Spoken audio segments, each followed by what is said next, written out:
As we continue into our journey of chemistry, we're going to gain more and more appreciation for the periodic table of elements. We're going to realize that it gives us all sorts of insights about how different elements relate to each other. And we're going to talk about one of those insights, and that's atomic radii trends. So we're going to talk about, by looking at the periodic table of elements, can we deduce how the different sizes of these atoms might relate to each other?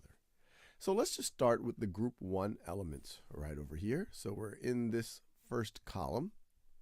What do you think is going to happen to the radius of these atoms as we go down this first column, as we go from hydrogen to lithium, sodium, potassium, so on and so forth? Well, you might be thinking, well, as we go down this, we're adding a lot more electrons. The outermost electrons, even though we have the same number of valence electrons, we have one valence electron for everything in group 1, that one valence electron is at a higher and higher energy level. It is at a further and further out energy shell.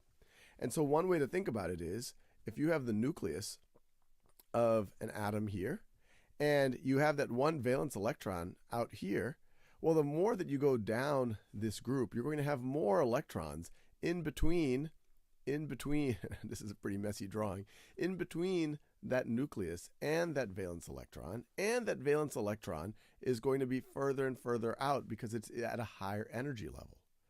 So because of that, one, you have shielding from these inner electrons from that positive nucleus, and this is at a higher and higher energy level.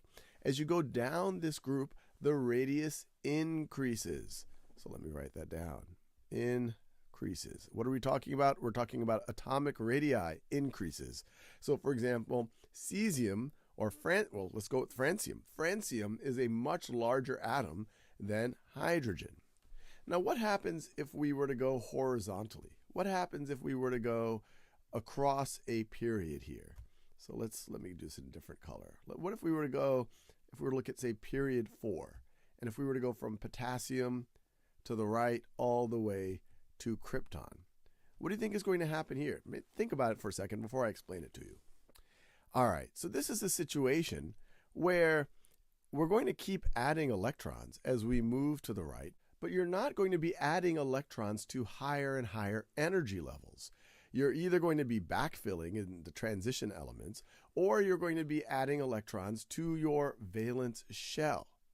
So you're not having higher and higher energy electrons, so they're not going to be any further away from that nucleus.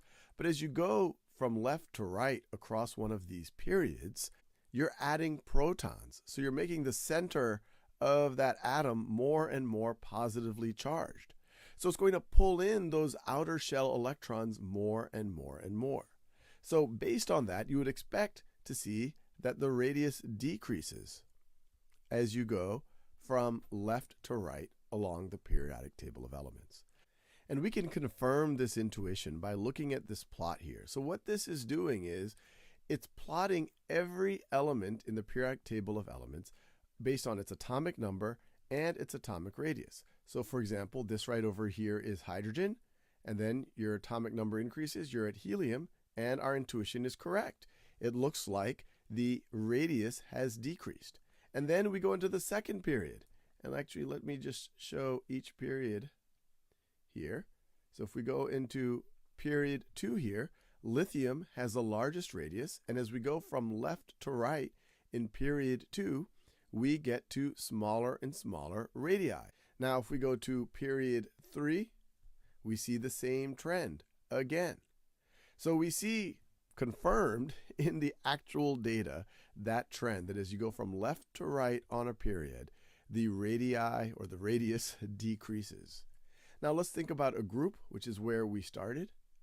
Well, across or up, down any group, if we go to group 1 right over here, we see that intuition. You go from hydrogen to lithium to sodium to krypton, all the way to cesium here. We have our radius is increasing as we're adding higher and higher energy shells.